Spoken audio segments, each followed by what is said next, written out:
What is up, New Beginnings Church? Happy Tuesday morning to you, and welcome to this little mini series of devotions where we spend all week really just talking about how to kind of break off depression and stress and anxiety and some of those emotional feelings off of our life. And so if you missed yesterday, pause and go watch, because this week we're really diving into the life of Elijah and a little moment in his life where he was really depressed and in a bad way emotionally. And of course, yesterday we talked about how he kind of got into that. And then of course, over the next few days, we're going to talk about how God pulls him out.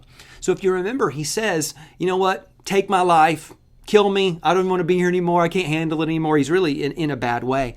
And I love God's response to him. You know, God does not beat him up and be like, oh, how dare you, you have no faith, whatever. He doesn't do that. As a matter of fact, it says this in the very next verse after he confesses that he's ready to die and quit and just throw in the towel and he can't take it anymore. It says, at once an angel came and said, get up and eat.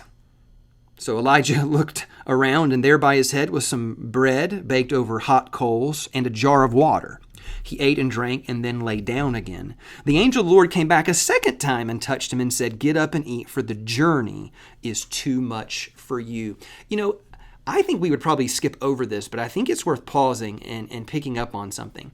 That God's first response to Elijah's depression was simply like, all right, I need you to get up and shake yourself. I know when you're depressed, sometimes you just want to pull the shade and not get out of bed.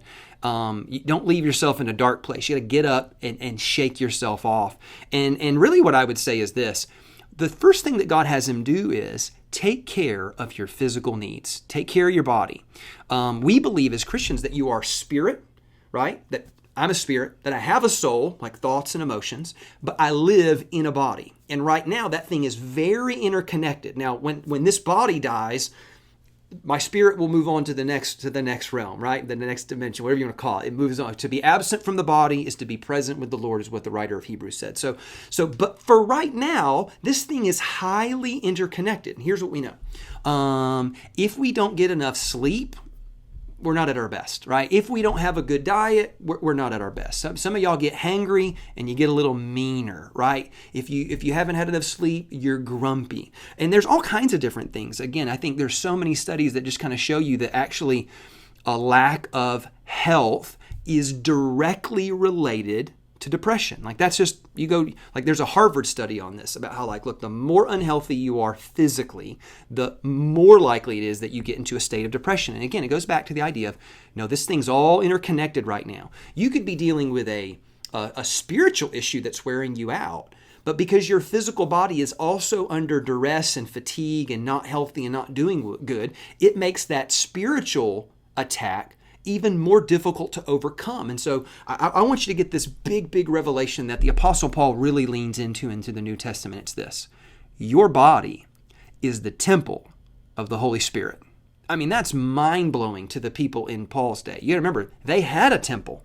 At the time that Paul was writing that, the temple hadn't been destroyed yet. So their whole lives, they had a tabernacle and then a temple, and then again, the presence of God. This was kind of a meeting place for God in the temple. And he goes, wait, I'm the temple of the Holy Spirit? God dwells within me? He's like, yeah. Therefore, glorify God with your body. Now, to glorify God with your body doesn't mean you need to look like an underwear model and have washboard abs or big biceps.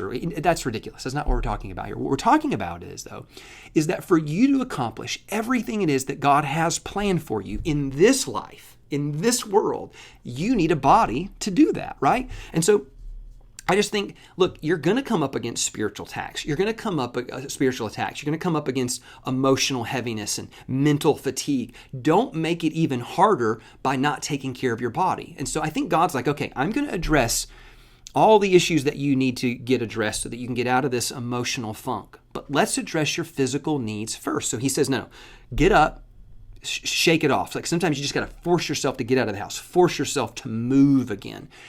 Take care of what you put in your body and what you eat. We know that if we eat a bunch of garbage, our body doesn't feel as good. Same thing. He goes, drink a bunch of water. Go for a walk, right? So think about this. Shake yourself off. Make sure you're eating well. Make sure that you're drinking well. And then make sure there's some level of exercise and movement. And by the way, that is the most simple way to think about your physical health. So again, what are you eating? How good? Even in the midst of that is a nap. Right? A nap. And he goes, no, you're not taking this thing all the way to You're going to go Netflix for 3 days straight, not get out of bed. No, it's just a nap. But if you go look at your physical health, really it comes down to the basics. Are you getting at least 7-8 hours of sleep every night? If not, you're going to be in some level of fatigue. Are you actually eating nutritious foods that are healthy for your body and drinking enough water? And then again, are you having some level of like movement and exercise to your body? If you're not doing those 3 things, I can tell you your body's not operating at like, kind of like its maximum potential. And that means anytime you come up against emotional heaviness and spiritual attack or any of that stuff, it's just going to be harder to overcome. And so I would encourage you today, if you're battling kind of that fear, anxiety, stress, depression, any of that stuff, take care of your physical needs and watch. That's just one step in God getting you out of that funky place. Church, I love you guys so much. God bless you, and I will see you tomorrow.